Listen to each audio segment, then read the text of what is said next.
centros hospitalarios públicos y privados de Quito en su máxima capacidad para atender niños con enfermedades respiratorias. En Guayaquil los pacientes van en aumento. En diciembre sería el pico de contagios.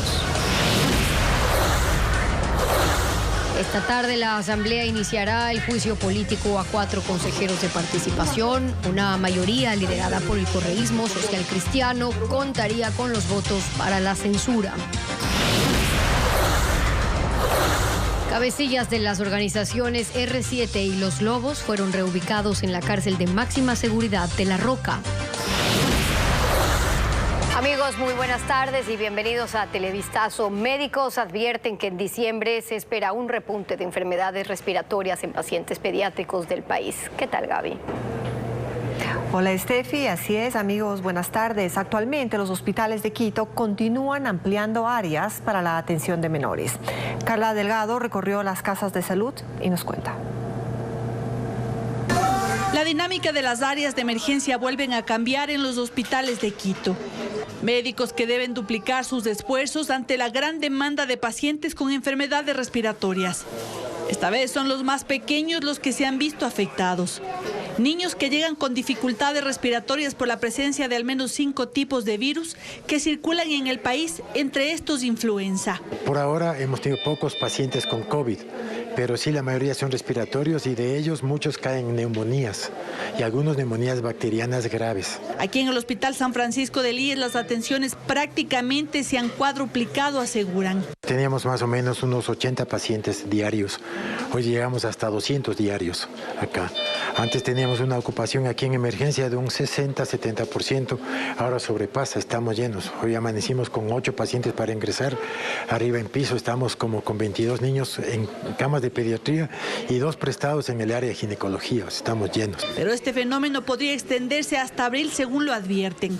El pico mayor después de la siguiente segunda quincena de diciembre. Un paciente pediátrico puede tener una infección respiratoria 8 veces al año. Es algo habitual. Los especialistas piden acudir primero a los centros de salud más cercanos para no colapsar más las áreas de emergencia, que en la mayoría de casos ya superan el 100% de su capacidad.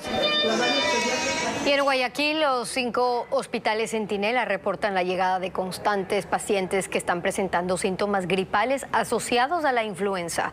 Diego Cuenca nos describe la situación epidemiológica. Con síntomas gripales, María Tapia llegó junto a su hija y hermano hasta el Hospital Bicentenario en Guayaquil. Nos dio mareo, dolor de garganta, dolor de cabeza y fiebre muy alta tenemos. Ellos son parte de los más de 500 pacientes con enfermedades virales que han llegado ahí durante ese mes, propias del cambio climático, asegura el coordinador asistencial de esa casa de salud municipal. Tenemos cerca de 500 pacientes aproximadamente de casos que vienen con sintomatología respiratoria gripal.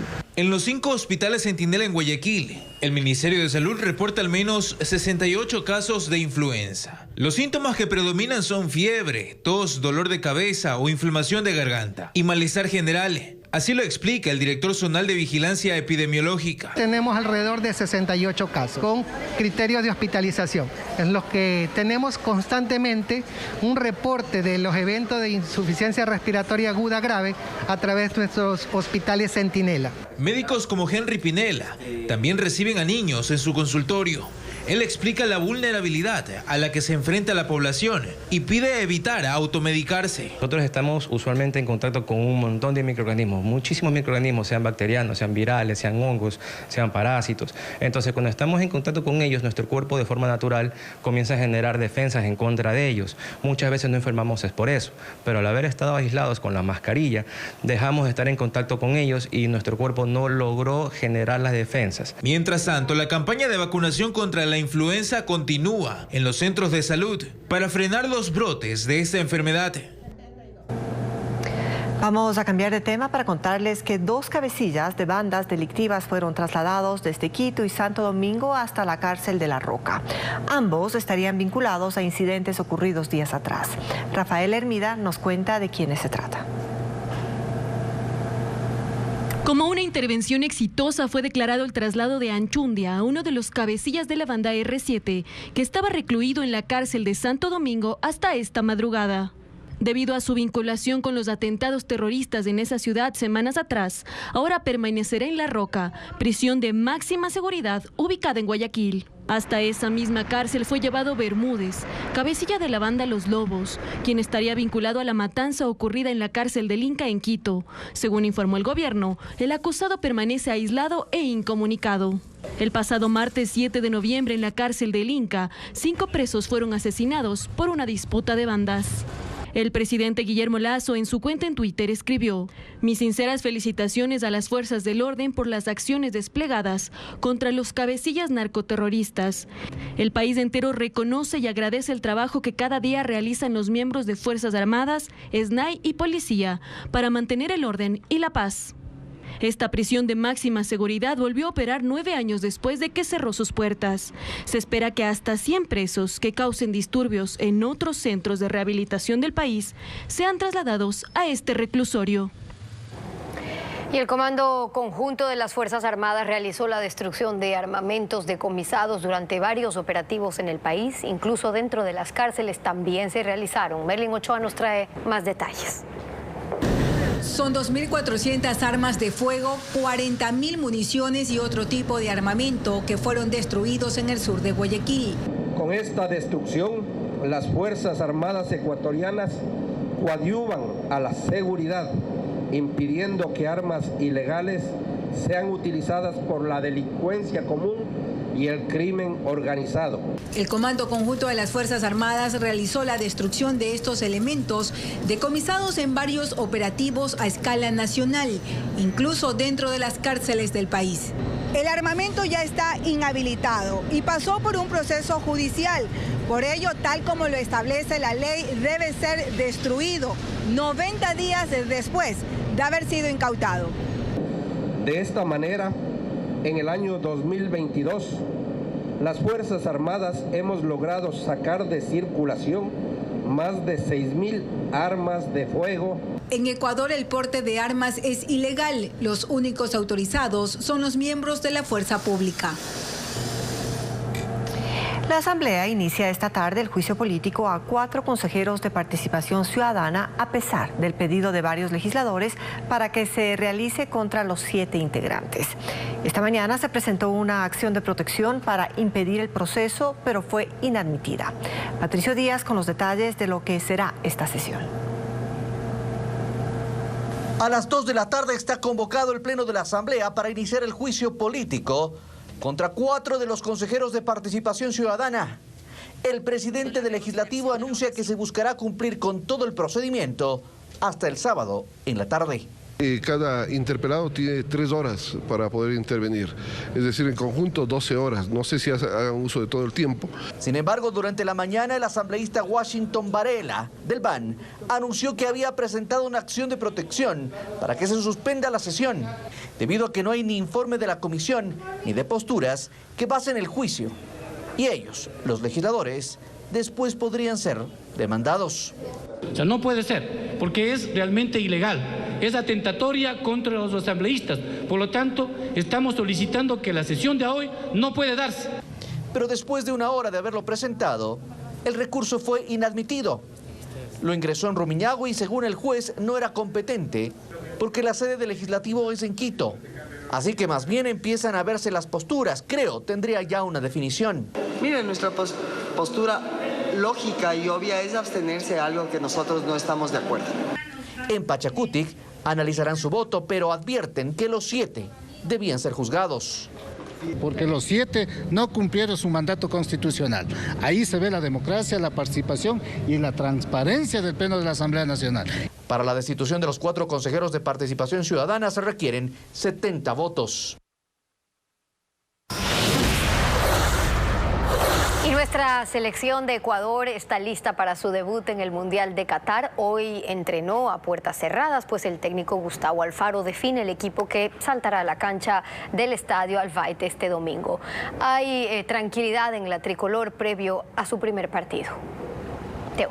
Muchísimas gracias en Ecuador, amigos, amigas, qué gusto saludar con todos ustedes desde la capital catarí. Hace contados instantes la selección ecuatoriana de fútbol arribó acá a su sitio de concentración. Nos encontramos en los exteriores del hotel en el que está el equipo de Gustavo Alfaro y pudimos apreciar la llegada precisamente de los seleccionados tras este entrenamiento que no tuvo presencia de los medios de comunicación nacionales ni tampoco los internacionales. Así es que Ecuador permanece concentrado para lo que va a ser su debut del próximo domingo. Hay muchísima expectativa, pero nosotros les estaremos contando más detalles del trabajo de hoy y por supuesto lo que hemos podido investigar en cuanto a la formación en nuestro segmento mundialista.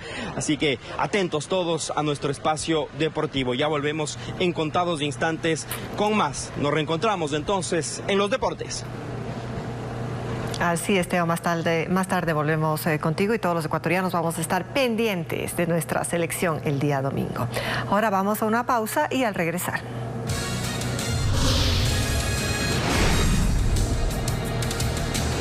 El Mundial en Qatar dinamiza la economía en nuestro país. Hicimos un recorrido por las zonas comerciales y el artículo más vendido es el televisor.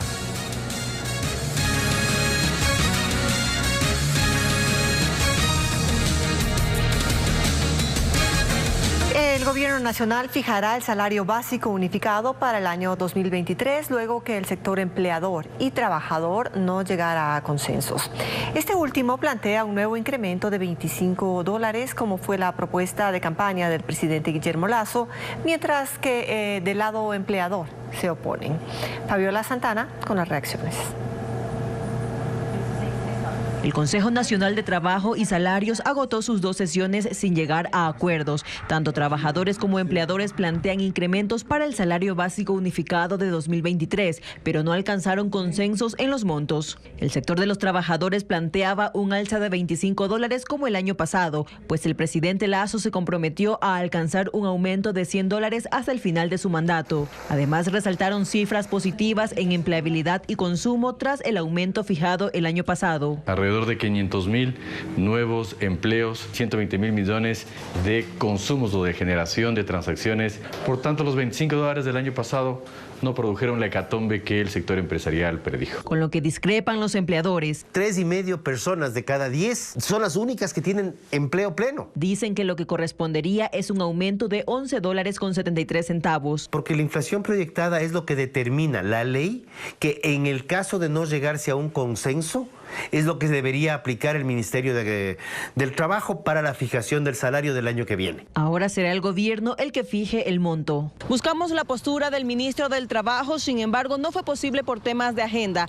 Las partes esperan que se pronuncie hasta la próxima semana. Como fue el año pasado, y que los trabajadores ya para el mes de diciembre tengan certeza sobre lo que va a ocurrir en el mes de enero. Actualmente el salario básico es de $425. La meta del gobierno era llegar a $500 hasta 2025. Y se acortan los plazos para que el gobierno incluya la consulta popular en las elecciones seccionales de febrero. Ayer entregó un alcance a la tercera pregunta del último cuestionario que aún espera un dictamen constitucional. Detalla que el impacto al fisco por beneficios tributarios será de $72 millones.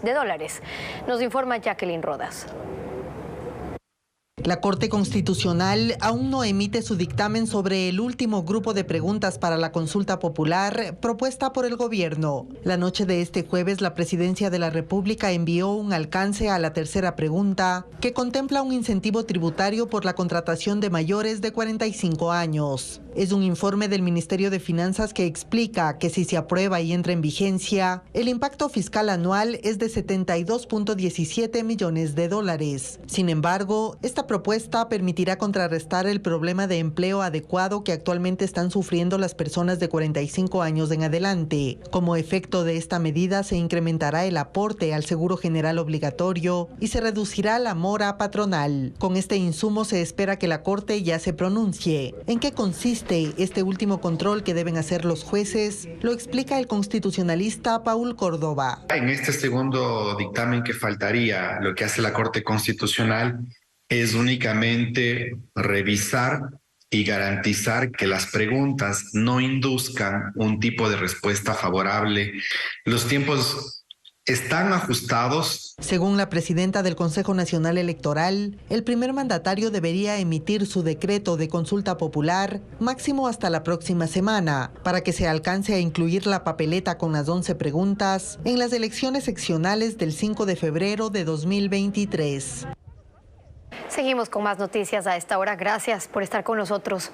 Asesinan a un hombre en el noroeste de Guayaquil. Otro caso más que tenemos que reportar, donde la víctima fue encontrada sin sus pertenencias, por lo que una teoría de los oficiales es que los delincuentes querían robarle, pero que el hombre se resistió.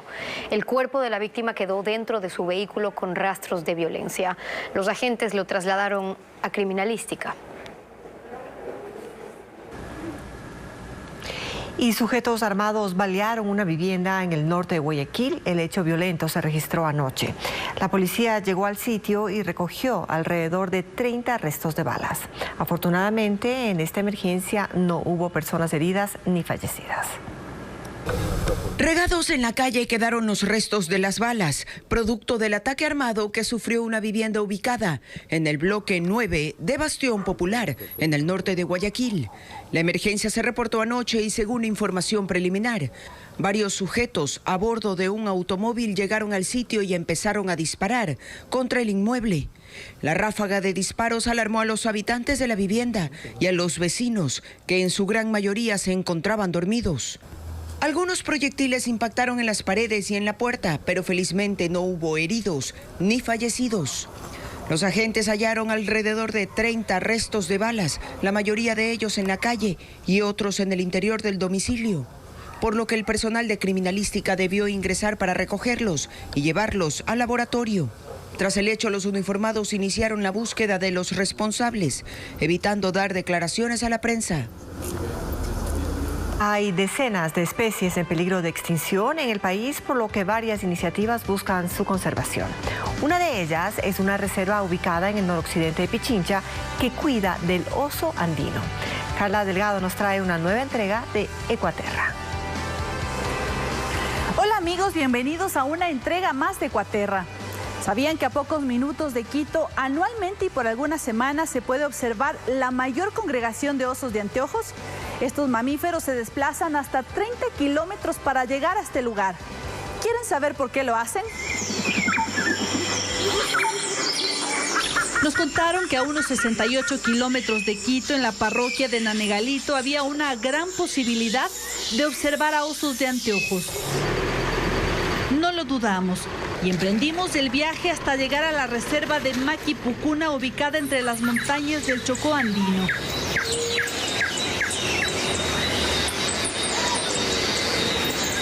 Esta zona es una de las más biodiversas del mundo. En el lugar ocurre uno de los fenómenos más importantes y quizá curiosos cada año durante la época seca. Se trata de una de las mayores congregaciones de osos de anteojos, o también conocido como el oso andino. Para internarnos en el bosque debemos respetar los protocolos. Por eso caminamos con mucho sigilo.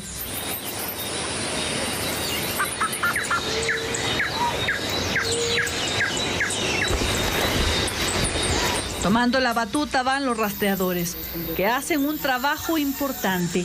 Mediante su oído y el tipo de pisada, saben si los osos están cerca.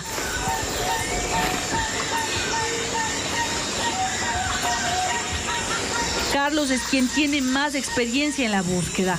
De lo que marcan territorio ya más o menos a los 15 días o 3 semanas, cuando más ya bajan a seguir comiendo las frutas de los osos. Con sus gestos nos dice que están cerca y no se equivoca. Sobre la copa de este árbol observamos al primero.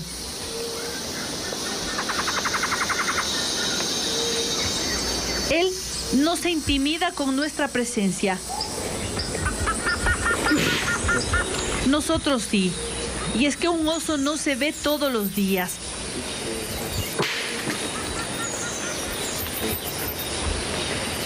Y menos tan de cerca en su hábitat natural. Un encuentro emocionante. Mientras permanecemos en el sitio, él acomoda su espacio.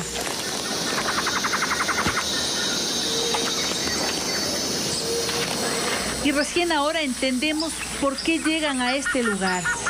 Es por esta fruta silvestre, conocida como aguacatillo. Brota cada año en esta época. Los osos recorren hasta 30 kilómetros para alimentarse. El olor que la fruta desprende los guía. El oso tiene una gran capacidad olfativa.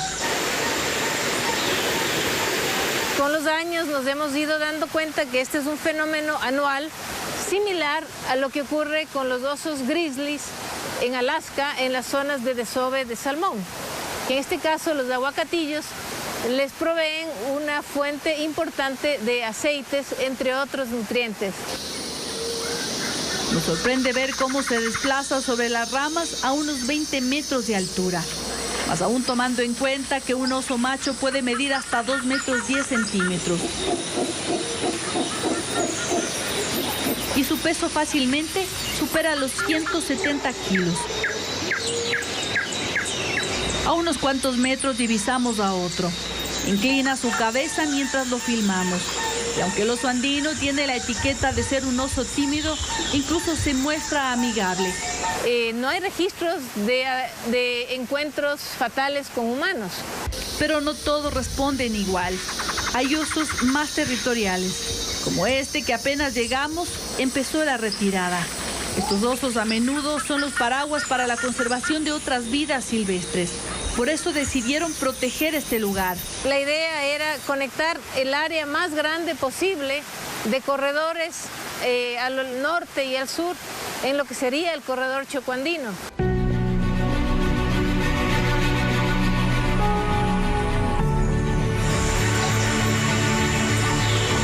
Y a pesar de jugar un rol tan importante, el oso andino tiene constantes amenazas. La fragmentación y pérdida de su hábitat por la actividad minera hacen que hoy sea una especie en peligro de extinción.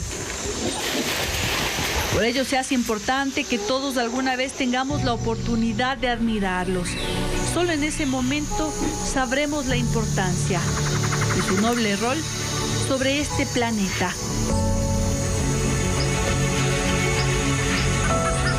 Este espacio es vital para su conservación. Ayudemos todos para preservarlo. Esto fue todo por hoy en Ecuaterra. Nos vemos el próximo viernes con una nueva entrega. Ecuaterra.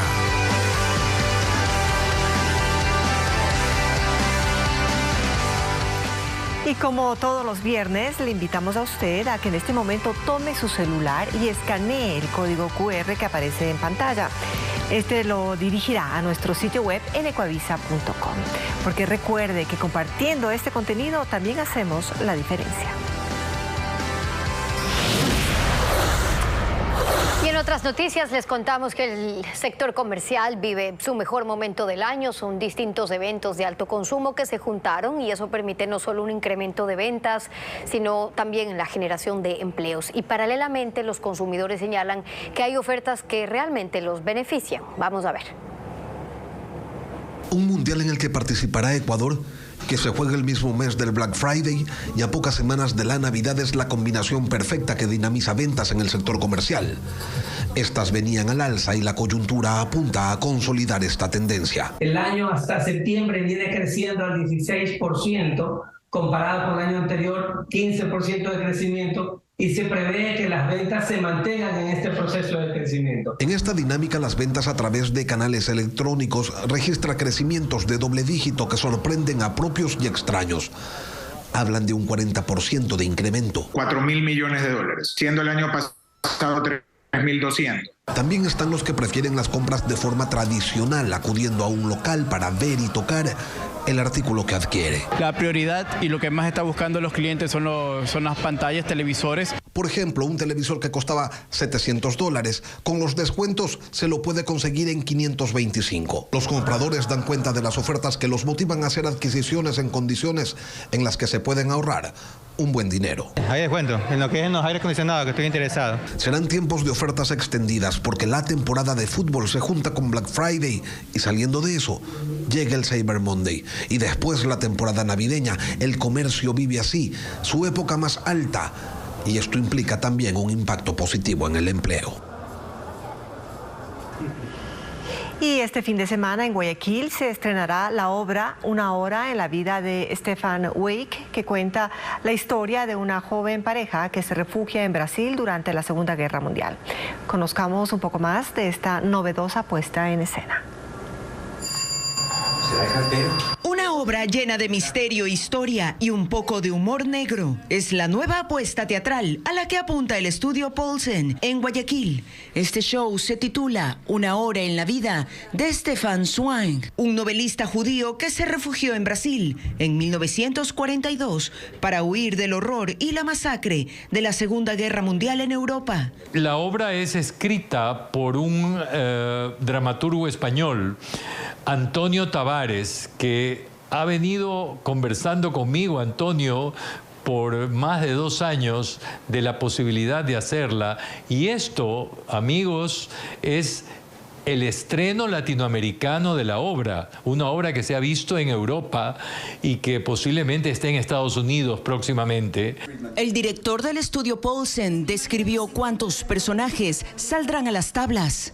El personaje de Stefan Zweig, interpretado por Alejandro Fajardo, y su pareja, Lotte, interpretado por Michelle Zamudio, y un personaje misterioso que es creado por Antonio Tavares. Qué pregunta tan tonta, ¿no? El elenco está conformado por actores profesionales de altura y comentaron un poco las expectativas en este nuevo proyecto. La obra habla sobre la desesperación, los intereses y las pasiones de las pasiones más profundas del ser humano en realidad, ¿no? Y yo creo que este personaje representa esas pasiones. Este espectáculo que ha conmovido al público se presenta los días jueves, viernes y sábados a las 20 horas.